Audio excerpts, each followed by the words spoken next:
કાલે જે વિષય લીધો એ સમજાયો બરાબર? બરાબર. એક વસ્તુ ધ્યાન દેજો, વાસ્તવિક સ્વરૂપનું આપણને દર્શન કરવું હોય તો એની અંદર સ્મૃતિની જરૂર નથી. વાસ્તવિક આપણું જે સ્વરૂપ હોય એને જેવું છે એવું જોવું હોય તો આપણી સ્મૃતિનો ત્યાં ઉપયોગ કરવાની જરૂર નથી.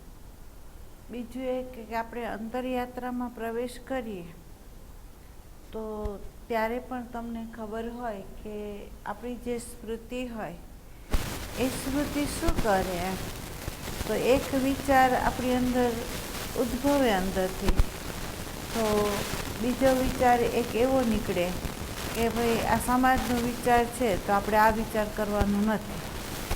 એટલે ધર્મએ આપણને જે સંસ્કાર આપ્યા છે એ પ્રમાણે આપણે વિચાર કરવાનો. એટલે ઉઠા બે અહંકારના કેન્દ્રમાંથી આપણને લાગ્યા એ જુદા, અને આ સ્મૃતિએ શું કર્યું તો વાદ વિવાદની અંદર આપણને નાખી દે છે, અને મન બુદ્ધિ ચિત્ત જેવા છે એવા આપણને જોવા નથી દેતું, અને કરે છે શું તો એ સંઘર્ષમાં નાખીને આપણા અંતઃકરણની અંદર આપણી એનર્જી જે છે એ જોવા માટે આપણે સંગ્રહિત કરી હતી એ આ સંઘર્ષની અંદર એ વપરાવી નાખે છે. બરાબર. કરે છે કોણ તો કે આ સ્મૃતિ જ. બરાબર. અને આ સ્મૃતિ પણ ચેતનવંતી ક્યારે થાય તો આપણે એની સાથે જોડાઈ જઈએ, તો આપણે બેહોશ થઈએ, તો જો આપણે હોશમાં હોઈએ તો ભલે અંદરથી સ્મૃતિ ઉઠી તો આપણે એની સાથે તાદાત્મ્ય ન થઈએ તો એ આપણને ગતિ કરાવતું નથી. બરાબર. એટલે અંતઃકરણની અંદર મન બુદ્ધિ ચિત્ત આપણો અહંકારનું જે સ્વરૂપ છે એને જેવું હોય એવું જોવું હોય તો આ સ્મૃતિ અભિપ્રાય આપવા માટે જ્યારે તત્પર થાય ત્યારે એનાથી અસંગ થઈ જવાનો, એનો સંગ નહીં કરવાનો. બરાબર.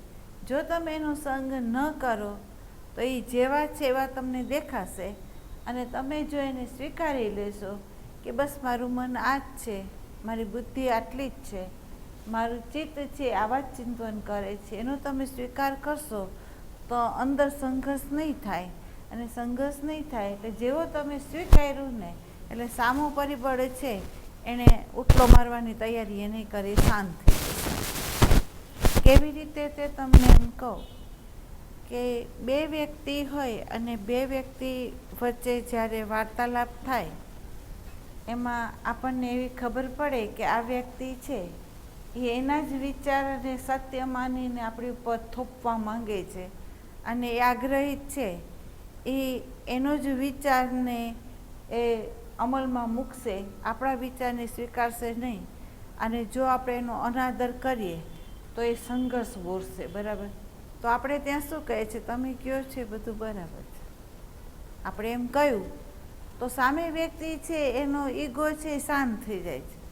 પણ જ્યારે આપણે એમ કહીએ કે ભાઈ તું આ જે કહે છે બરાબર નથી, તો એ તરત જ વાદ વિવાદની માટે ઊભો થઈ જાય છે એનો અહંકાર, અને આપણો ટાઈમ એ લઈ લઈએ છે. બરાબર. એટલે આપણે મૂલ્ય એને આપવાનું છે, આપણો સમય, આપણી એનર્જી, આપણું જે સ્વરૂપ છે એનાથી આપણે વિમુખ ન થઈએ ને, અને એનું જ જો મૂલ્ય આંકીએ આપણે તો આ સ્મૃતિને આપણે સંગ કરશું નહીં. બરાબર. બારે છે તો એ પ્રકૃતિ એનું રહસ્ય ખોલે છે, અને અત્યારે આ ભલે દરેક વ્યક્તિની અંદર હર પલ હર ક્ષણ પરિવર્તન હોય જ છે, એમાં આપણે ન માની બેસીએ કે 10-15 વર્ષ પહેલાં એ માણસ ગુંડો પણ હોય પણ અત્યારે સંતે થઈ જાય. બરાબર. 2 દિવસ પહેલાં એ માણસ ક્રોધી પણ હોય અને અત્યારે ખરેખર એ શાંત થઈ ગયો હોય ને દયા પણ એની અંદર પ્રગટ થઈ હોય. બરાબર. એટલે ભૂતકાળની જે સ્મૃતિ છે, ભૂતકાળનો જે અનુભવ છે, એને હર પલ હર ક્ષણ તમે જો સામે રાખો તો અત્યારે એની જે અવસ્થા અંતઃકરણની છે એને તમે જોઈ નહીં શકો, અને તમારો વ્યવહાર ખરાબ થઈ જશે. બરાબર. એટલે અત્યારે આ પલે તમારે જેવો છે એવો પહેલાં જોઈ લેવાનું છે. પછી તમારી જે સ્મૃતિ છે એ તો પ્રકાશ કરવાની છે, અંદર ઉઠવાની છે. તો હવે એણે તમને બતાવ્યું કે આ વ્યક્તિની જોડે તમારે વ્યવહાર કેવી રીતે કરવાનો છે. જો તમને એવો અનુભવ હોય તો આપણે એમ કહીએ કે ભાઈ આ વ્યક્તિ ક્રોધી છે, તો એની જોડે અત્યારે વ્યવહાર આપણે આટલો જ કરવાનો, પછી ખસી જવાનું. બરાબર. તો સ્મૃતિ અવરોધક પરિબળ જોવા માટે છે કે આપણને જોવા નથી દેતી. બરાબર. પણ બીજી રીતે જો જોઈએ તો એ સ્મૃતિ ઉપયોગી છે એટલા માટે કે વ્યવહાર કેટલો ને કેવી રીતે કરવો એનો એ બોધ પણ આપે છે. જોજો, આનો ઉપયોગ આપણે જાણવાનો છે. જો સ્મૃતિનો આપણને ઉપયોગ કરતા ન આવડે અને આપણે એને જો બરાબર સમજીએ નહીં તો આપણે એમ કહીએ કે ભાઈ સ્મૃતિ તો રાખવાની નથી. બરાબર. કારણ કે અધ્યાત્મમાં અવરોધક પરિબળ છે. તો અહીંયા અધ્યાત્મમાં એ અવરોધક પરિબળ છે, પણ વ્યવહારની અંદર એની મૂલ્યતા એટલી છે કે તમને કેટલો કેવી રીતે વ્યવહાર કરવો એ સ્મૃતિના આધારે તમે કરી શકશો. બરાબર. એટલે સ્મૃતિનો ક્યાં ઉપયોગ કરવો, ક્યાં ઉપયોગ ન કરવો એને આપણને બરાબર ખબર હોવી જોઈએ. આપણી અંદર એ વિવેક હોવો જોઈએ કે આ સ્મૃતિનો અહીંયા ઉપયોગ કરવાનો છે, અહીંયા નથી. બરાબર. બીજું એ કે છે કે સ્મૃતિ જે છે એ એક રીતે ડેન્જર ક્યારે બને છે કે જો તમે એને મૂલ્ય આપી દો તો બને કે મૃત્યુ વખતે પણ એ અવરોધક પરિબળ બનશે. જો તમે એનું મૂલ્ય આપી દો અને એ જ આપણું જો સંચાલન કરે તો આપણા મૃત્યુ વખતે એ અવરોધક પરિબળ બનશે. પણ જો આપણને ખબર પડે કે આ સાધન છે વ્યવહાર પૂરતું જ કામનું છે. બરાબર. અને કઈ રીતે, કેવી રીતે, કેટલો વ્યવહાર કરવો એનો એ બોધ આપે છે. બસ એટલો જ એનો માર્ગદર્શન લઈને તમે એને છોડી દો તો આ જ સ્મૃતિ તમને મુક્તિના દ્વાર સુધી લઈ જશે અને તમારા વ્યવહારની અંદર વિવેકને પ્રગટાવશે અને દરેક પ્રકૃતિના ગુણધર્મ છે એનો એ બોધ કરાવે. બરાબર. તો સ્મૃતિ વ્યવહારમાં કેટલી આવશ્યકતા છે, એનો કેટલો ઉપયોગ કરવાનો છે એનો પણ આપણી અંદર વિવેક હોવો જોઈએ.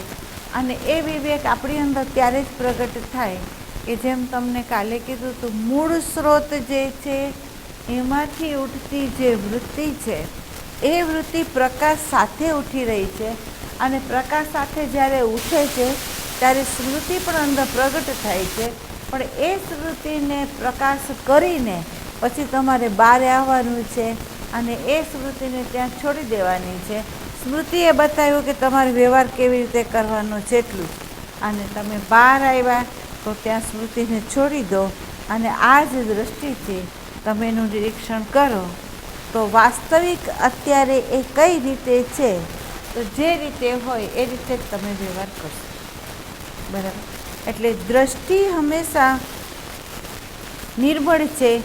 દ્રષ્ટિની અંદર તમે જુઓ તો ક્યારેય કોઈ વિકૃતિ નથી, પણ વિકૃતિ જે કરાવે છે એ સ્મૃતિ કરાવે છે. વિકૃતિ કરાવે છે તો આપણા સંસ્કાર કરાવે છે. બાકી આ નેત્ર જે છે પરમાત્માએ જે આપણને આપ્યા છે એ એવો દ્વાર છે કે અંદર અને બહારને જોડતો સંબંધ જે છે એ આના માધ્યમ દ્વારા જ વધારે થાય છે. બરાબર. એટલે વિવેક જો આપણે રાખશું તો એ આપણને બોધ આપી દેશે. બરાબર. અને જો વિવેક નહીં હોય તો સમજી લો કે આપણને એક ઢસડી જશે અને ન કરવાના કર્મની અંદર આપણને ફેંકી દેશે. તમને ખ્યાલ હોય સ્મૃતિ અને સંસ્કાર છે એ ભલભલાને ગોથા ખવડાવી દીધા છે. ભલભલાને તમે ખ્યાલ હોય તો તમને એ બતાવવામાં આવ્યું છે કે 3 વ્યક્તિ નેત્રના માધ્યમ દ્વારા જ જુએ છે. જો 3 વ્યક્તિ છે એને નેત્રના માધ્યમ દ્વારા જ જોયું છે, પણ 3ના નેત્રના માધ્યમ દ્વારા જોયા પછી જે બેહોશી હતી, જેમાં થોડીક સજાગતા હતી, તો એ વ્યવહાર એ લોકોએ કેવા કર્યા તો આપણને એ ખ્યાલ આવે કે તમે જુઓ ભાગવતની અંદર અજામિલને બતાવ્યું છે કે નેત્રના માધ્યમ દ્વારા દ્રશ્ય જોયું ચિત્તે ચિંતન કર્યું અને એના જે સંસ્કાર હતા એને શું કર્યું એમ. તો જેમ જેમ ચિત્ત ચિંતન કરતું ગયું તેમ તેમ એની અંદર રહેલી જે વાસના હતી એણે અંકુર ફોડ્યા અને એના સંસ્કાર અનુસાર એણે ત્યાં ગતિ કરી દીધી. અને આપણને બધાને ખબર છે કે અજામિલની દશા કેવી થઈ. જોયું શેનાથી? નેત્રથી. બેહોશી ક્યાં આવી?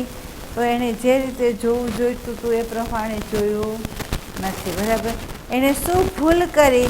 તો કે એ જે સંસ્કારો છે એની સાથે તાદાત્મ્ય થઈ ગયું અને ચિત્તે ચિંતન કર્યું અને એને ત્યાં સુધી લઈ ગયું. બરાબર.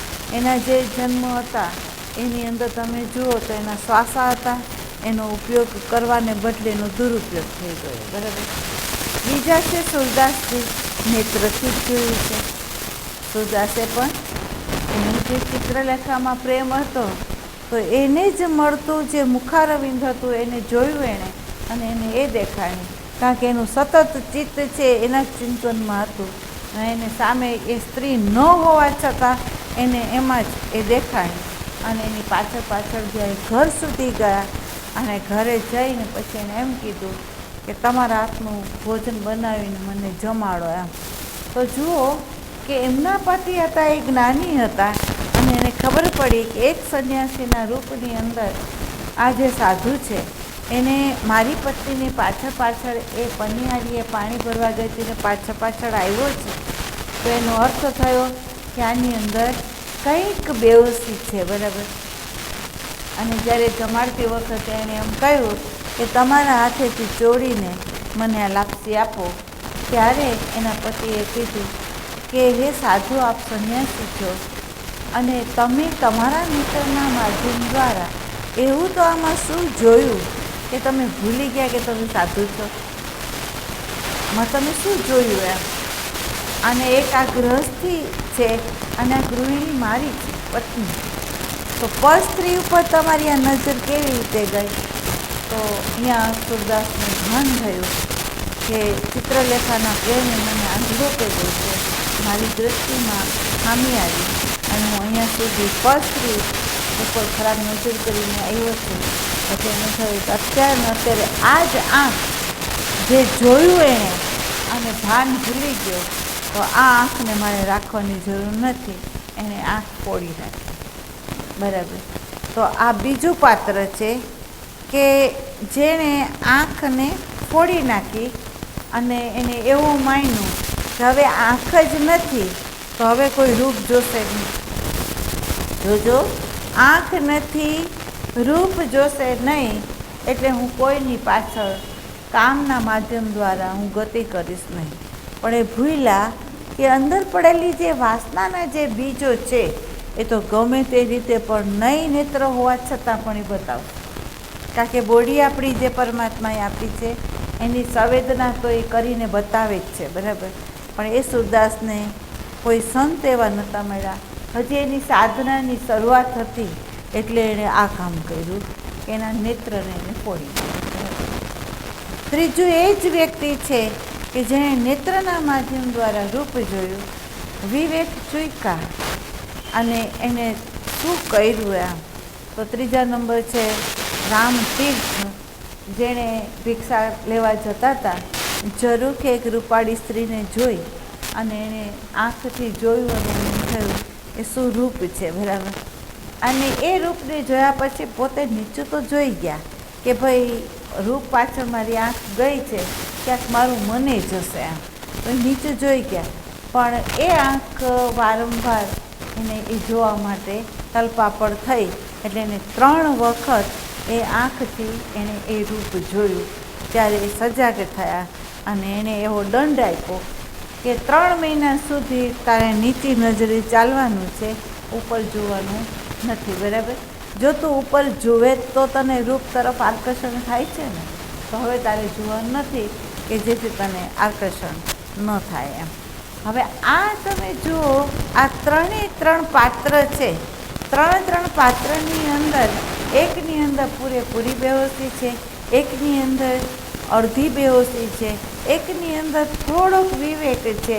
તો એણે આ કામ કર્યું. બરાબર. પણ દંડ તો દીધો છે, દંડ તો એને દીધો છે. બરાબર. પણ એક જીવન મુક્ત સંત એવા છે, નથી એ ચાલ્યા જતા. જો કોન્શિયસ એનર્જી જે છે એમાં અખંડ રમનારા જે સંત છે એ આ કંઈ નથી કરતા. એ શું કરે છે તો કે પોતાની જે વૃત્તિ છે એ કોન્શિયસમાંથી નીકળી છે, બરાબર, આત્માના આધારમાંથી નીકળી છે, એ પ્રકાશ લઈને નીકળી છે, બરાબર. અને પ્રકાશ લઈને નીકળી છે, એણે દ્રશ્ય જોયું, બરાબર. હવે દ્રશ્ય જોયું તો એને ખબર છે કે બેહોશી જ્યાં છે, પૂરેપૂરી જ્યાં બેહોશી છે અહીંયા પશુવત્તા છે. જ્યાં બેહોશી છે ત્યાં પશુવત્તા છે. અને પશુ કેવું છે તો આજુબાજુ કંઈ જોતું નથી, એની જે વાસના હોય એ પ્રમાણે રમણ કરી લે છે. તો આ કરે છે, બરાબર. બીજું એક છે કે ધારો કે વૃત્તિ છે, એને ક્યાંક એની ભ્રાંતિ થઈ ગઈ અને એના જેવું એને લાગ્યું તો ત્યાં એ સજાગ થાય છે અને જોઈ લે છે કે એ જ છે કે નહીં. એણે જોયું કે આ એ જ નથી તો એ ગતિ નથી કરતો, બરાબર. ત્રીજું એવું છે કે જેણે આંખને ફોડી નાખી છે, એકે દંડ દીધો છે, તો જીવનમુક્ત સંત છે એ આમાંથી કાંઈ નથી કરતો. એ પોતાની જે વૃત્તિ છે પ્રકાશ સહિત જે નીકળી એની અંદર એની બાયોલોજિકલ બોડીને સંવેદના બતાવી, અંદર રહેલી જો વાસના હોય તો એ પ્રગટ પણ થઈ હોય તો એ પણ એને બતાવ્યું. એમાંથી એણે બોધ લઈ લીધો કે આ બોડી જે છે એ સામી વ્યક્તિનું જે પરિબળ છે એની ફિલિંગ્સ કંઈ મને બતાવ્યું અને મારે અહીંયા સજાગ થવાનું છે કે મારો જે મૂળ સ્ત્રોત છે એમાં સ્થિર રહેવાનું છે અને આ રૂપમાં અમારે ગતિ કરવાની નથી, બરાબર. જેમ કે છે કે નીર અને ક્ષીર જેમ જુદું કરી નાખે છે એમ આ જે જીવનમુક્ત સંત છે એમાંથી પ્રકાશમાંથી ઉઠતી જે વૃત્તિ હોય ને એ પ્રકાશની સાથે જ એને જુદું પાડે છે. એને પાડવા માટે એને કાંઈ કરવું નથી પડતું, ખાલી એનો પ્રકાશ જ બસ, બરાબર. આપણે જવું છે ત્યાં, આપણે ક્યાં જવું છે? નથી આપણે એને દંડ દેવો, નથી આપણે એને ફોડી નાખવું. કેમ? તો પરમાત્માએ આ નેત્ર દીધા છે એ કંઈ એમને એમ નહીં દીધા હોય.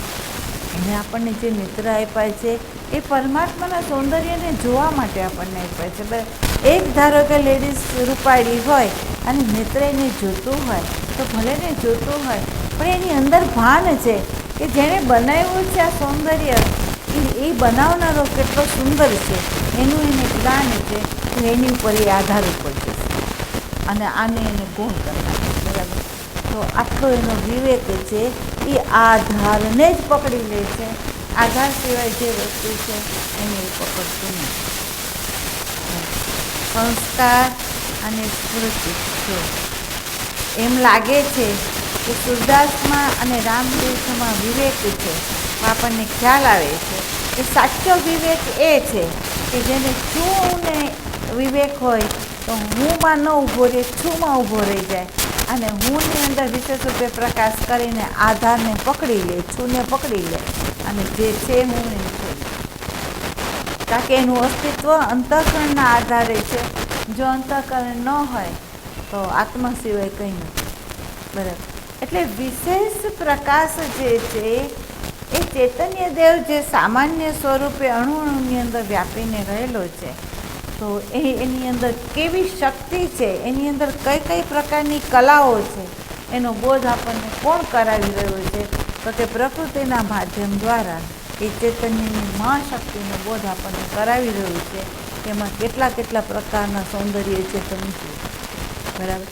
તો સૌંદર્યનું નિરીક્ષણ કરનાર જો આધારને છોડતો ન હોય તો એ આધારનું લક્ષ સાથે એની અંદર સૌંદર્ય જોતાં જ એની અંદર અહોભાવ થશે અને એને એમ શોધશે કે વાહ એની કલા કેવી છે કે વ્યક્તિ દેખાતી નથી, અવ્યક્ત રૂપે છે અને છતાં અવ્યક્ત રૂપે એ જે પ્રકૃતિની અંદર જે રૂપને પ્રગટ કરે છે તો એ રીતે કરતો હશે તો આપણને પરમાત્માની શક્તિ પ્રત્યે અહોભાવ થઈ જાય છે, બરાબર. તો સ્મૃતિ અને સંસ્કાર ઉઠે તો ખરા, પણ જે વ્યક્તિ મૂળ સ્ત્રોતનો ખીલો પકડીને જ્યારે હાલે છે ને તો એની અંદર વિવેક થઈ જાય છે અને જો મૂળ સ્ત્રોત ચૂકાઈ જાય અને પાછળથી જ્યારે આપણને યાદી આવી જાય તો સુરદાસ રામતીર્થ જેવું કર્મ આપણે કરી નાખીએ. અને અજામિલ તો બેહોશ જ છે, જેને આપણે એમ કહીએ કે એની અંદર પશુતા છે ગઈ. ભલે જ્ઞાન હોય, જો એમ કહે છે કે અજામિલ જ્ઞાની હતા, શાસ્ત્રનું અધ્યયન કર્યું હતું, એને બ્રાહ્મણ શરીર હતું, છતાં એ બતાવે છે કે શાસ્ત્રનું ગમે અને ભલે ઉત્તમ જાતિમાં તમે જે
એટલે સ્મૃતિના ઉપયોગને આપણે જાણી લેવાનું, બરાબર. સ્મૃતિ જ્યારે જ્યારે ઉઠે તે વખતે સજાગ થઈ જવાનું, ક્યાં એનો સંગ આપવો લેવો, ક્યાં એનો સંગ નહીં લેવો, એ તમારે સજાગ રહેવાનું છે, બરાબર. એટલે આપણે એનાથી અસંગ થવાનું છે. બીજું એક છે કે જે પુસ્તક ચાલી રહ્યું છે એની અંદર એમ કહેવામાં આવ્યું છે કે જો હોંશપૂર્વક કોઈ વ્યક્તિ ચાલે તો એની અંદર દ્વૈત નથી, અદ્વૈત છે. હોંશપૂર્વક જે વ્યક્તિ ચાલે છે એની અંદર દ્વૈત નથી, અદ્વૈત છે. તો અદ્વૈત ક્યારે હોય કે જેની અંદર મન બુદ્ધિ ચિત્ત જે છે એ અહંકારના આધારમાં ન હોય તો જ. આપણી અંદર અદ્વૈતતા ક્યારે હોય તો કે મન બુદ્ધિ ચિત્ત જે છે એ અહંકારના આધારમાં ન હોય પણ મૂળ સ્ત્રોતના આધારમાં હોય ને તો અદ્વૈતતા છે, બરાબર. તો જ્યાં અદ્વૈતતા હોય ત્યાં પ્રેમ, ત્યાં શાંતિ, ત્યાં આનંદ, ત્યાં જ્ઞાન, ત્યાં દિવ્યતા, એનો અભાવ ક્યારેય ન હોય, એ હારે હારે હોય, બરાબર. એટલે આપણે એમ કહીએ છીએ જે પ્રકાશ જ્યાંથી નીકળ્યો છે એ એની મૂળ શક્તિ સાથે નીકળે છે અને નીકળે છે તેના સ્વભાવની સાથે વહે છે, બરાબર. તો જે સ્વભાવ સાથે વહેતું હોય તો એની અંદર અરાજકતા ન હોય, એનો વ્યવહાર સુવ્યવસ્થિત, બરાબર. એટલે અહીં સુધી આપણે 3 દિવસથી આપણે ચલાવીએ છીએ, એની અંદર આપણને ખ્યાલ આવે છે. તો હવે તમને ખબર પડી જવી જોઈએ કે આપણો જે આત્મા છે એ કૃપા વરસાવી રહ્યો છે, તો કૃપાની આડે અવરોધક પરિબળ શું શું છે. તો પહેલું જ એક વસ્તુ લઈ આવી, સ્મૃતિ અને સંસ્કારનો બનેલો અહંકાર છે, અને અહંકાર છે ને એ જ આડો છે, બસ, બરાબર. જો આ અહંકારનો સંગ તમે છોડી દો તો આત્મદેવ પ્રકાશિત જ છે. ખ્યાલ? એટલે હર પલ હર ક્ષણ વ્યવહાર કરતી વખતે તમારે સજાગ રહેવાનું. એટલે એમ કે છે કર્મ વગર આ શરીર ન રહે, બરાબર. સંબંધની અંદર ભાવ વગર તમે ન રહી શકો, અને વ્યવહાર આવે ત્યારે બુદ્ધિ વગર તમે ન રહી શકો. પણ એની અંદર સજાગ ક્યાં રહેવાનું છે? તો કે મૂળ સ્ત્રોત જ્યાં હોય ત્યાં હેતુ ન હોય. મૂળ સ્ત્રોત હોય તો અદ્વૈતતા હોય, અદ્વૈતતા હોય તો હેતુ ના હોય, બરાબર. તો મૂળ સ્ત્રોતની અંદર હોય તો તમે તમારે ભલે કર્મ કરવા તત્પર થઈ જાઓ, એની અંદર હેતુ નથી, બરાબર. હેતુ નથી તો યોગ છે, બરાબર. બીજું એક છે સંબંધની અંદર જ્યારે તમે ભાવ સાથે વ્યવહારનું આવે તો અદ્વૈતતા હોય તો એ ભાવની અંદર વિકૃતિ ન હોય. કેમ? હું અને મારું હોય તો વિકૃતિ, હું અને મારું હોય તો વિકૃતિ છે. પણ જ્યાં હું જ સર્વમાં વ્યાપીને રહ્યો હોય અને મારા ઉપર ચોકડી લાગી ગઈ હોય તો વિકૃતિ ન હોય, બરાબર. તો અહીંયા એમ કે છે ભાવમાં પણ તમે આવો. ભાવની વિકૃતિ દૂર ક્યારે થાય? તો કે હું અને મારાનો ભાવ ન હોય તો એ ભાવની વિકૃતિ દૂર થઈ જાય અને પ્રેમ જ વહે, બરાબર. તો અહીંયા જો પ્રેમ હોય તો એ બતાવે છે કે ઉપાસના તમારી બરાબર છે. કેમ? તો તમે મૂળ સ્ત્રોતની નજીક રહીને કાર્ય કરો, એનો આધાર લઈને તમે કાર્ય કરો છો. એટલે તમારી જે કંઈ વ્યવહાર તમે કરો, જે સંબંધમાં તમે જોડાઓ, તો અહીંયા ભક્તિ જ છે. અહીંયા ભક્તિ વગરનું કોઈ પરિબળ નથી, બરાબર. બીજું એક છે કે બુદ્ધિ જ્યારે વ્યવહારની અંદર આવે અને અથવા કોઈ વિચારની અંદર આવે અથવા કોઈ શાસ્ત્રનું અધ્યયન પણ એ કરતું હોય, તો તમે મૂળ સ્ત્રોતની અંદર હોય તો આ બુદ્ધિ છે એની અંદર જ્ઞાત હોય ને એનો એ અસ્વીકાર કરી નાખે, એટલે જ્ઞાતનું વિસર્જન કરી નાખે અને જે આધાર છે ને એને એ પકડી, બરાબર. તો અહીંયા બુદ્ધિનું રૂપાંતર પ્રજ્ઞામાં થઈ જાય છે. અને જ્યાં પ્રજ્ઞા પ્રગટે તો હંમેશા તમે જોજો કે આધારનો જ બોધ લઈને પ્રકૃતિ જેવી છે ને એવું એ જ્ઞાન કરાવી અને પ્રકૃતિને છોડી દે અને સ્વરૂપમાં વૃત્તિ વિરવી છે, બરાબર. હવે આવી જો ચેષ્ટા જેની અંદર હોય, તનથી, મનથી, ભાવથી, વિચારથી, જે મૂળ સ્ત્રોત સાથે જેની વૃત્તિ વહી છે, એ સમજી લ્યો કે એની અંદર અહંકારનો ત્યાગ થયો છે, બીજાની અંદર ના. એટલે આપણે કહીએ છીએ ગમે એટલી ઉપાસના કરો, ગમે એટલા મંત્ર કરો, ગમે એટલા યજ્ઞ કરો, છેલ્લે એની પર ચોકડી મારજો. કેમ? એ કામમાં એટલે નહીં આવે કે તમે મૂળ સ્ત્રોત સાથે નથી, બરાબર. બીજું, કૃપા અખંડ છે. કૃપા વ્યક્તિગત પણ છે, આત્મગત પણ છે અને કૃપા સમષ્ટિગત પણ છે, બરાબર. હવે એ કેવી રીતે આપણે એમ કહી શકીએ કે કૃપા ત્રણેય રૂપે છે? તો તમે જુઓ, જો તમે મૂળ સ્ત્રોત સાથે જો જોડાયેલા હોય તો તમારી જે વૃત્તિ છે ને તત્વને જ ગ્રહણ કરતી, તત્વ સિવાય કંઈ ગ્રહણ ન કરે, બરાબર. તો સામે કોઈ પણ સંત આવી જાય, કોઈ પણ વ્યક્તિ આવી જાય ને કંઈક વ્યવહાર કરે તો તમારી વૃત્તિ પ્રકાશ સાથે છે એટલે એ તત્વને ગ્રહણ કરે ને વ્યક્તિને છોડી, બરાબર. તો એ વ્યક્તિના માધ્યમ દ્વારા એને કૃપા દેખાઈ જાય કે મને અત્યાર સુધી કંઈ ખબર નથી, પણ આની ઘટનાથી મને આ બોધ થઈ ગયો. અને એ આપણે જોઈએ છે કે તમને ખ્યાલ હોય તો બુદ્ધ ભગવાનને જ ખાલી જોયું, ખાલી એને પ્રસંગ સામે બને છે કે વીણા વગાડી રહી છે, તાર ઢીલો કર્યો તો બેસુરો વાગ્યો, ફીટ કર્યો તૂટી ગયો, મધ્યમાં રાખ્યો તો બરાબર વાગ્યો. એ દ્રશ્ય એની સામે આવ્યું. વૃત્તિ તત્વની સાથે જોડાઈને જોવા કોશિશ કરી તો એમાંથી એને બોધ. દત્તાત્રેયને તમે જુઓ, 24 ગુરુ કર્યા એને, તો બધામાંથી એને બોધ જ મળ્યો. તમે જુઓ, એને પશુ પક્ષી પ્રાણીમાંથી પણ એને બોધ મળ્યો. તો એની દૃષ્ટિ કેવી હશે? તો કે જે વ્યક્તિની વૃત્તિ મૂળ સ્ત્રોતના પ્રકાશ સાથે જ્યારે બહાર આવે છે ને, ત્યારે દ્રશ્ય જોવે તોય ભલે, શાસ્ત્રનું અધ્યયન કરે તોય ભલે, વ્યક્તિના સંગાથમાં આવે તોય ભલે, પણ એની કૃપા જ દેખાય. કેમ? તો કે આ કૃપાએ મને આ બોધ આપી જે મારામાં અભાવ હતો, બરાબર.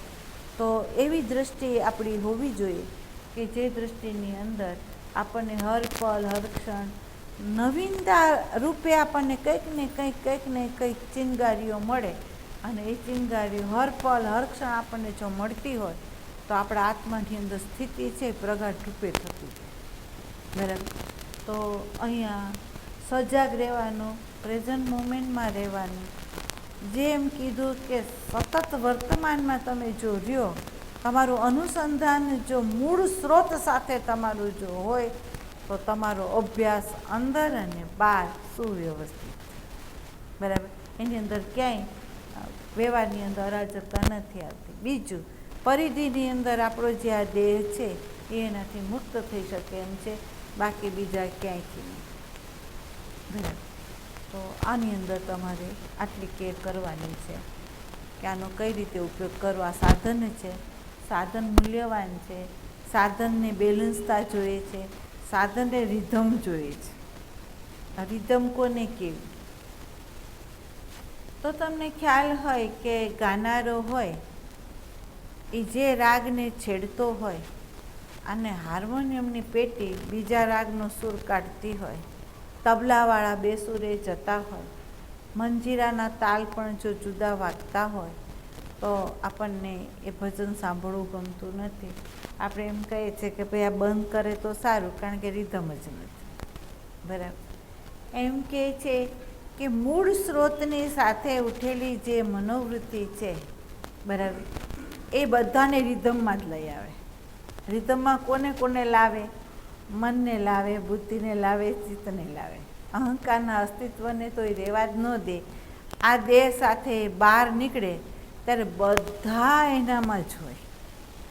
તમને ખ્યાલ હોય તો તમે પ્રેક્ટિકલમાં હો અને ખરેખર પ્રેઝન્ટ મોમેન્ટમાં સમગ્રતાથી તમે હો ને તો તમને આ વસ્તુ જોવા મળે. આ જોવા ક્યારે મળે? બોડી જે કામ કરતી હોય એ વૃત્તિના પ્રકાશથી એની અંદર મૂળ સ્ત્રોત જે છે એ સ્ત્રોતના પ્રજ્ઞાના આધારે આ વૃત્તિ જ્યારે ઊભી થઈ અને એ ઊભી થઈ એની સાથે મને સપોર્ટ કર્યો, બુદ્ધિએ સપોર્ટ કર્યો, ચિત્તે સપોર્ટ કર્યો. જોજો હવે એ બેલેન્સમાં રિધમમાં છે. એટલે આ બોડી જ્યારે કર્મ કરવા જાય ને ત્યારે સમગ્રતાથી બધા જ એનામાં છે. મને એની સાથે જોડાઈ ગયું છે, બુદ્ધિ એની સાથે જોડાઈ ગઈ છે, ચિત્તે એની સાથે જોડાઈ ગયું છે, દેહ એની સાથે જોડાઈ ગયું છે અને ચેતનની સમગ્રતાથી એની અંદર રમી ગયું છે. બરાબર. નહીંતર શું થાય કે મૂળ સ્ત્રોતનો અભાવ જ્યાં હોય ત્યાં દેહ કર્મ કરતું હોય, મન સંકલ્પ કરતું હોય, બુદ્ધિ બીજા વિચારમાં હોય અને ચિત્ત ગમે ત્યાં ચોંટી ગયું હોય. બરાબર. એટલે અત્યાર સુધી બેહોશીની અંદર તમે જુઓ કે તમે રિધમમાં હતા કે રિધમ બહાર છો. જે વસ્તુ રિધમમાં ન હોય, એક જે કર્મ હોય એની અંદર તમે જુઓ સંપૂર્ણપણે સુવ્યવસ્થિત રૂપે એ કર્મ ન જ થયું હોય, એમાં ક્યાંક ને ક્યાંક ગડબડ હોય. બરાબર. તો હવે તમે વિચાર કરો, હવે તમે પ્રકાશ કરો, તમે રિધમમાં છો. તમે એવા છો કે જે કામ કરો છો એની અંદર મને એની અંદર પરોવાયેલું હોય, બુદ્ધિ એની અંદર પરોવાયેલી હોય, ચિત્ત એની અંદર પરોવાયેલું હોય અને તમારી આખી બોડીનું અસ્તિત્વ જે ચૈતન્યવંતું છે એ ધબકતું એની જોડે જ હોય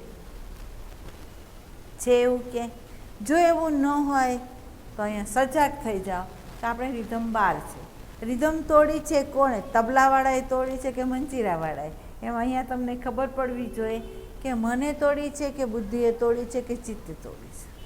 બરાબર. અને એ તમને ક્યારે ખબર પડે કે તમે આ બોડીમાં હાજર હો તો. બરાબર. જો તમે બેહોશ હો તો તમને કાંઈ ન ખબર પડે. જો તમે હોશમાં હો તો આ બધુંય તમને ખબર પડે. તો હવે તમારે અત્યાર સુધી તમારી જે સાધના છે, શબ્દ આપણે બોલીએ છીએ, અમે સાધક છીએ અને સાધના કરી રહ્યા છીએ, અમે સંતોના સંગમાં છીએ, અમે હરિભજનમાં છીએ, અમને આમાંથી મુક્ત થવું છે. આ જે શબ્દો આપણે અત્યારે બોલી રહ્યા છે હવે તમારે જોવાનું છે કે આ રીતે હો તો તમે સાધક. આ રીતે તમે જોવો ને તો તમે સાધક.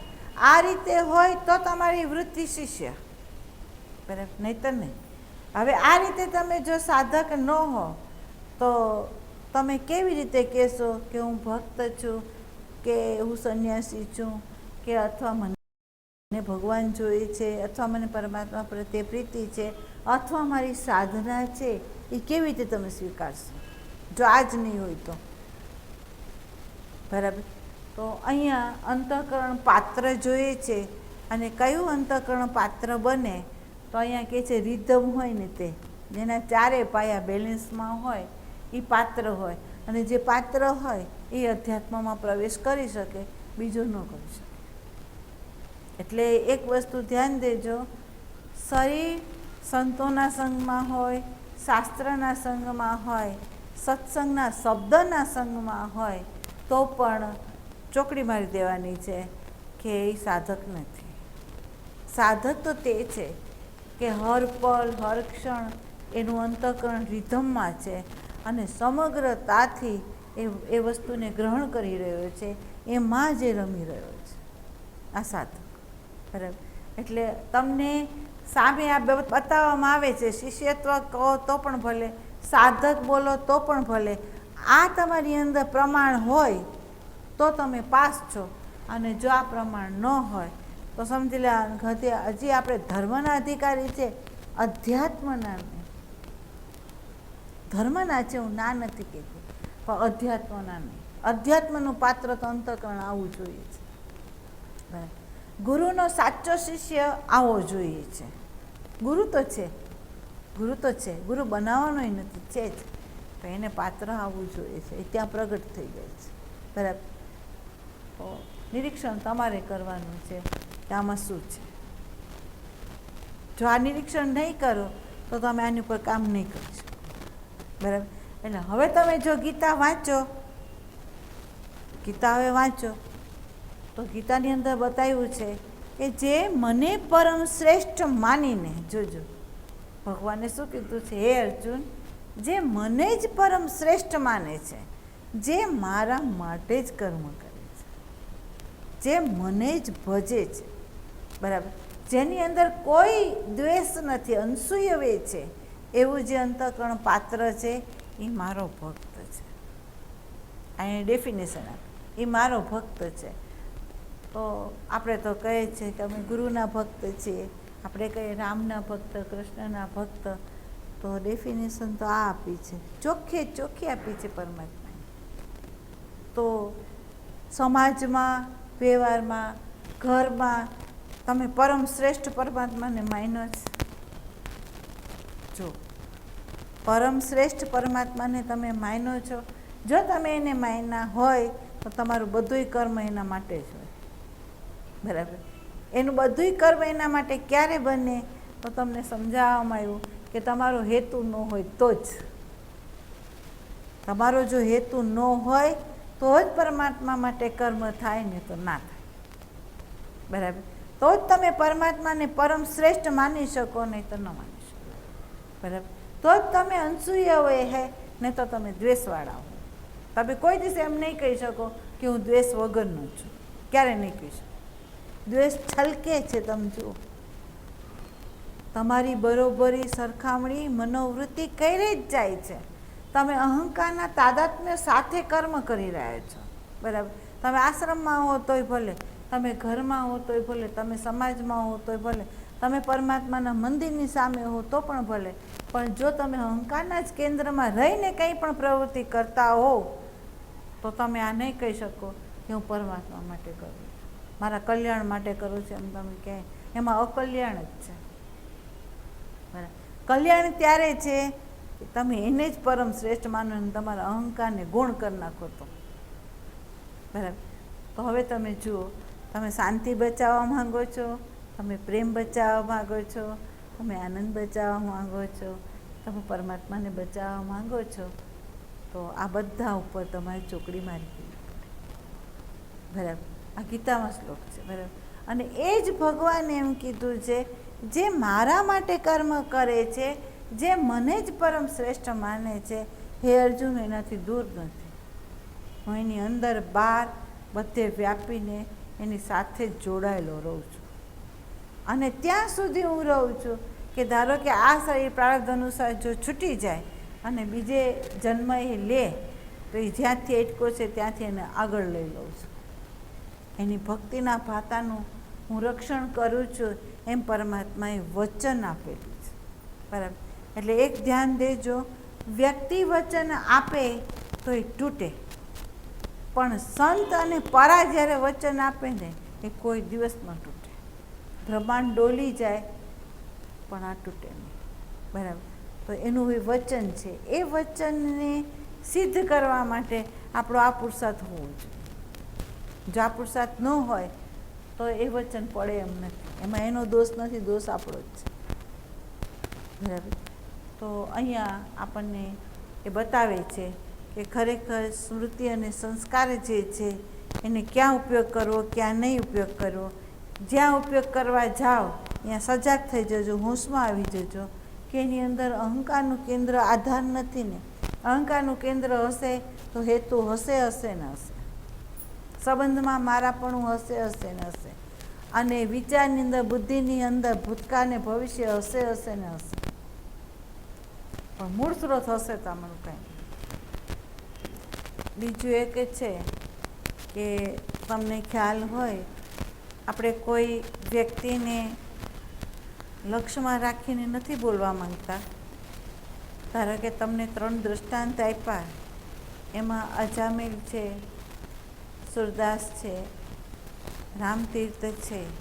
એના નેગેટિવ વિચાર આપણે આપવા નથી માંગતા, પણ એમ કે આ આંખમાં જીવ બેહોશ પામે તો શું ઘટના ઘટે અને એ શું કરે, તો એ આપણે એને સમજાવ્યું કે ભાઈ આ વસ્તુ એ કરી છે. બરાબર.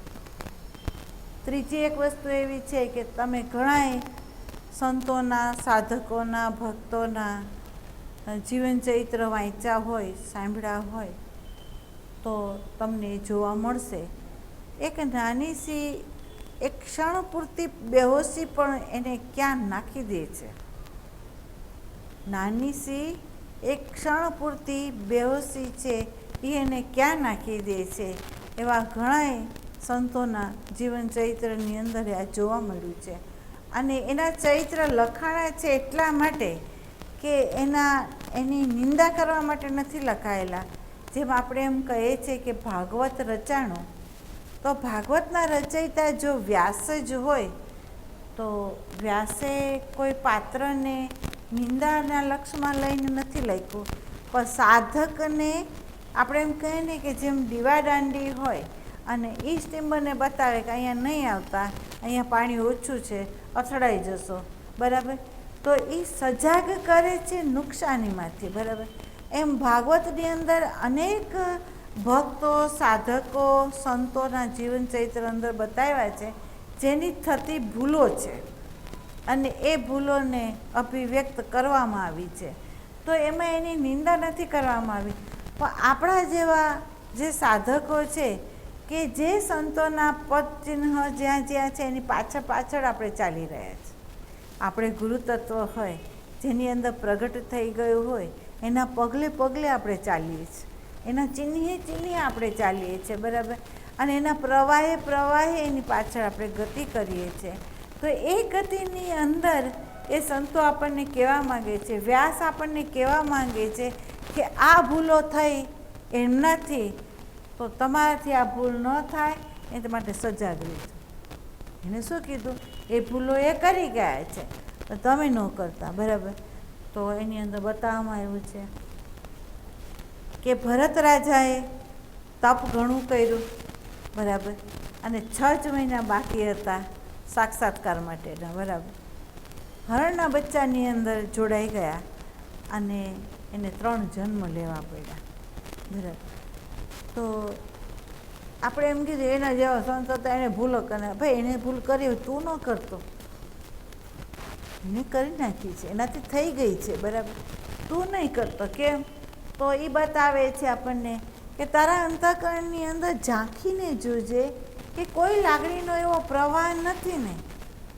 જોજો, કોઈ સંબંધની અંદર એવો રાગ નથી ને કે જે રાગના વાસનાનું જે બીજ છે એને તે જોયું ન હોય અને તું ભલે ને ગુફામાં વયો જાય તો એક એવું વસ્તુ ઘટના ઘટશે અને એ અંકુર છે એમાં ફૂટી નીકળશે. બરાબર. રાજ છોડીને જે નીકળેલા રાજા હતા એનું અંકુર જે છે પિતા તરીકેનું, એ અંકુર ફૂટ્યું કેમાં? તો કે હરણીના બચ્ચામાં. સાધન તો જો પરમાત્મા ગમે તે આપી દે અને આપણી વાસનાના બીજને અંકુર ફોડાવી દે છે. બરાબર. પણ એ વખતે આપણે લાગણીમાં જો જોડાઈ ગયા, એ ભાવની વિકૃતિ છે. એ ભાવની વિકૃતિ છે. જો જોડાવું જરૂરી છે, એને બચાવવું જરૂરી છે. બચાવ્યા પછી 1000 હાથવાળું એનું રક્ષણહાર છે, એ જ્ઞાનને સતત રાખવું જરૂરી છે. બરાબર. અને એ વખતે જો તમે એ ધ્યાન ન રાખી દો તો એ બધું જ આપણને અવરોધક પરિબળ બની જાય. એટલે હદ સુધી હું કહું છું કે સાચો જો સંત હોય, જીવન મુક્ત સંત હોય, એને એમ ખ્યાલ આવે કે આની અંદર દીપ જલી ગયો છે તો એને બાજુમાંથી દૂર હટાવી દે, બાનું કરીને હટાવી દે અને એને એવી રીતે ઊભો કરી દે કે એ પરાલંબી ન રહે, એ મારા સહી સાથે જોડાયેલો ન રહે. કેમ? તો મારા સહી સાથે જોડાયેલો રહે અને જો એનું સહી છૂટે તો એ મારા રૂપ સાથે આવે. બરાબર. તો એ અવરોધક પરિબળ છે. બરાબર. તો એવો જીવનમુક્ત સંતે વ્યવહાર કરીને આપણને બતાવ્યું કે તારી વૃત્તિ છે, તારા આત્મા સિવાય કોઈ રૂપ ગુરુનું હોય તો ભલે, રામનું હોય તો ભલે, કૃષ્ણનું હોય તો ભલે, પણ કોઈ રૂપની સાથે તારી વૃત્તિ જોડાણી, કોઈ શબ્દની સાથે તારી વૃત્તિ જોડાણી, કોઈ મંત્રની સાથે તારી વૃત્તિ જોડાણી, તો હે સાધક તું સમજી લેજે કે તું એને નહીં સાધી શકે. બરાબર. તો અહીંયા હોશ કેટલે હદ સુધી જરૂરી છે તમે જુઓ. આટલા હદ સુધી તમારા આત્મા સિવાય કોઈને પ્રેમ કરવાની જરૂર નથી. તમારા આત્મામાં જ તમારી સલામતી છે, એ હકીકત છે. જીવન મુક્ત સંત હથોડી મારીને બોલે છે કે તમારા આત્મા સિવાય મુક્તિ જ નથી. બરાબર. તો આપણે આત્મા સિવાય તમે જુઓ, મૂર્તિમાં ચોંટીએ છીએ, ગુરુના શરીરમાં ચોંટીએ છીએ, શાસ્ત્રના શબ્દોમાં ચોંટીએ છીએ, અને હવે આપણે જોઈએ છીએ મુક્તિ, તો એ મુક્તિ નહીં. આ ચોખ્ખી વાત છે, સાચી વાત છે. બરાબર. તો આ ફેક્ટ છે, એને જો તમે લક્ષ્યમાં રાખો તો જ તમારી વૃત્તિ છે મૂળ સ્ત્રોતમાંથી નીકળી બહાર મૂળ સ્ત્રોતમાં જ વિરમશે, બીજે ક્યાંય નહીં. જો કેવલ્ય મુક્તિ જોતી હોય અને આપણો જે સૂક્ષ્મ દેહ છે એને પરિધિમાંથી મુક્ત કરવો હોય તો આ જ્ઞાન જે છે એને તમારે ગાંઠથી બાંધવું પડશે અને સમજવું પડશે કે મારે કોઈ આધાર નહીં, મારે નિરાધાર જે છે. અને જો જોઈએ તો એ જ સર્વનો આધાર છે, એવો જો બોધ હોય તો એ સર્વનો જે આધાર છે તમારો જ આત્મા છે, અહીંયા સ્થિર થઈ જાઓ. અને અહીંયા સ્થિર થયા પછી સમગ્રતા જ છે, અહીંયા રિધમ જ છે, અહીંયા રિધમ સિવાય કાંઈ નથી. બરાબર. અને આ ચોખ્ખી વાત છે, ચોખ્ખી વાત. આપણે કહીએ છીએ કે જે બાળક ચાલતા ન શીખવું હોય એને ચલણગાડી બરાબર છે. જે બાળકને હજી ચલણગાડી ન હોય તો આપણે એને પકડીને હલાવીએ છીએ, એ વાત પણ બરાબર છે. પણ ચલણગાડી અને આંગળી જો એ બેને પકડી રાખે ને તો એ બાળક પરાલંબી છે. બરાબર. પણ જો એ બાળક પોતે પણ તમે જોજો, નાનું બાળક છે ને એની ચેષ્ટાનું તમે નિરીક્ષણ કરજો. આત્મા ચેષ્ટાના માધ્યમ દ્વારા એના સ્વભાવને પ્રગટ કરે છે. એવડું નાનું બાળક છે, એ થોડો વખત સુધી ચલણગાડી પકડે છે, પણ જ્યારે એને ખબર પડી જાય છે કે ચલણગાડી વગર પણ હું ચાલી શકું એમ છું, તો એ ટ્રાય કરે છે, પડે છે, આખડે છે, વાગે છે, રડે છે, બધુંય છે, પણ ટ્રાય છોડતો નથી. જો એને સતત અંદર એવું છે કે મને કોઈની આંગળી નહીં જોઈએ, મને ચલણગાડીનો આધાર ન જોઈએ, હું સ્વયં ચાલવો જોઈએ. અને એ બાળક જ્યારે સ્વયં ચાલે છે, રસ્તામાં ચાલતી એની મા હોય ને એને એમ કે આંગળી પકડ, તો એ જરીક વાર પકડીને પછી છોડવા માંગે. બરાબર. કે મને છોડી દે, મારે એકલા હાલવું છે. બરાબર. તો હજી સુધી એવો કોઈ સાધક નથી એકલો હાલવા તત્પર થાય. જો તમે આધાર લે છે, ક્યાં સુધી આધાર, ક્યાં સુધી? બરાબર. આ વૃત્તિને ક્યાં સુધી તમે આધારમાં રાખશો? એને આધાર આપવો છે તો તમારા આત્માનો જ આપો, બીજાનો જવાની જરૂર જ નથી. એ સર્વવ્યાપી છે, એ સર્વલક્ષી છે, એને સર્વ પ્રકાશિત એ છે. તો હવે તમને બીજા પ્રકાશની ક્યાં જરૂર છે? ભાઈ ઘટે ક્યારે? તમે રિધમમાં આવો તો બરાબર. અને રિધમે ત્યારે જ આવે કે એમાં આપણે સ્થિર થઈએ તો તમને ખ્યાલ આવશે. હર પળ હર ક્ષણ તમારે નિજાનંદની મસ્તી હશે.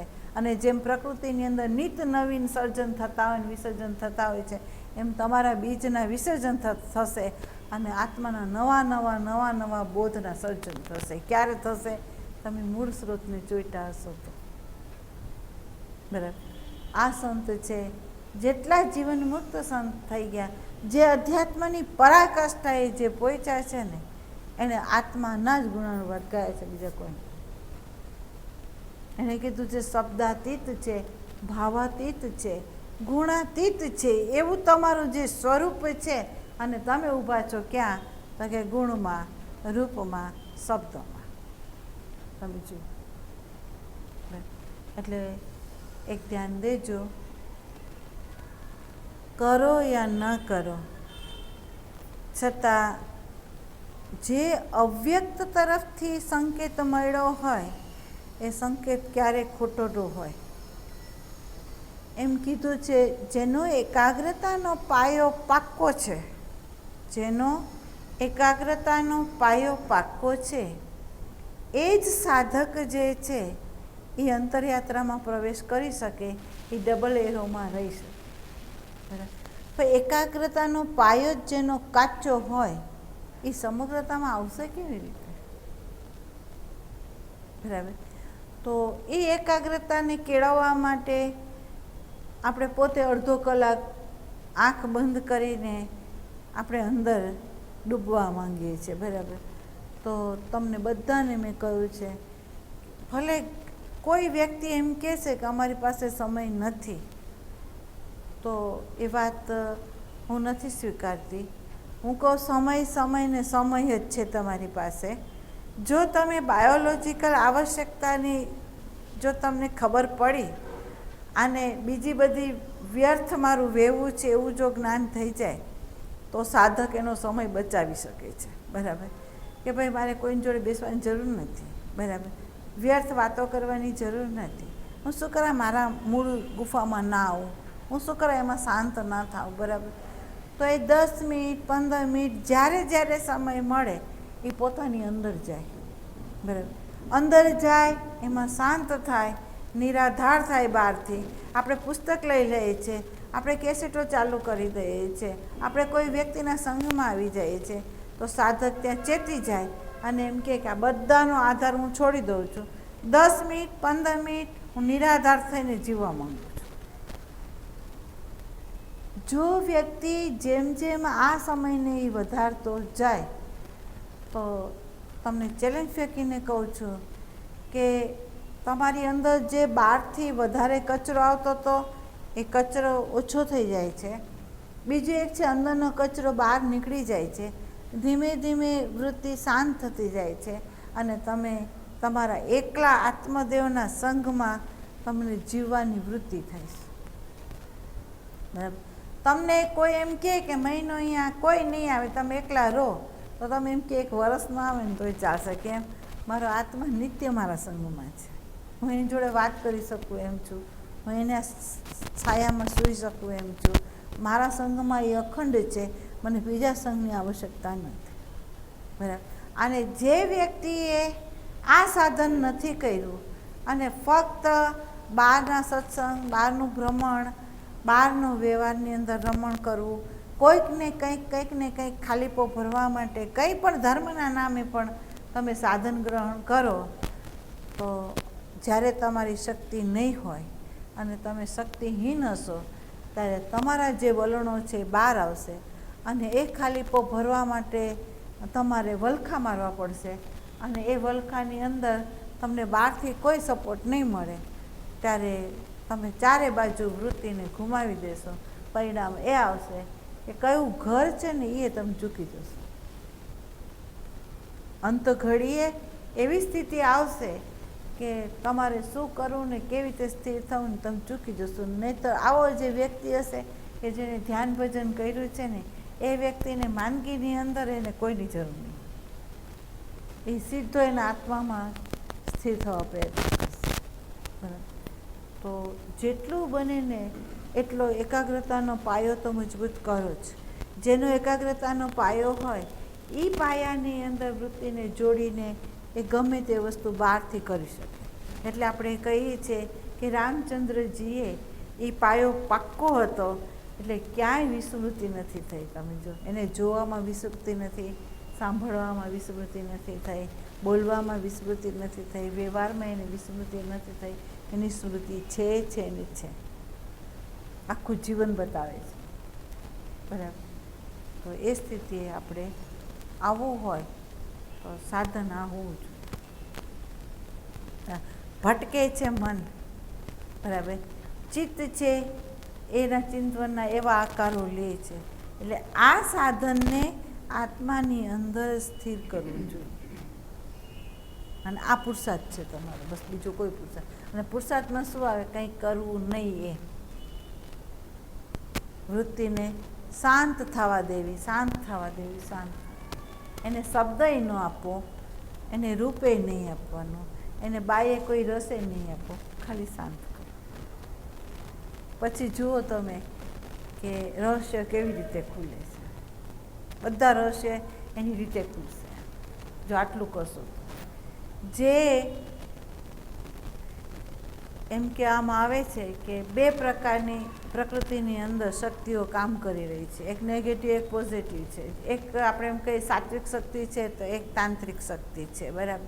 આ બધી શક્તિઓ આ વિશ્વની અંદર કામ કરી રહી છે. બરાબર. પણ આ બધી શક્તિઓ પર વિજય કોનો હોય? તો કે જે મૂળ સ્ત્રોતમાં ઊભું હોય ને એનો હોય. આ બધી શક્તિઓને પાર જે કરી જાય, કોણ કરી જાય? તો કે જે મૂળ સ્ત્રોતમાં ઊભો રહી ગયો હોય ને એની અંદર પ્રચંડ શક્તિ છે. એને આ બધા પરિબળો હોય ને એને નડતા જ નથી. એનાથી પાર ઉઠી ગયો છે. બરાબર. તો આપણે પાર ઉઠવું છે.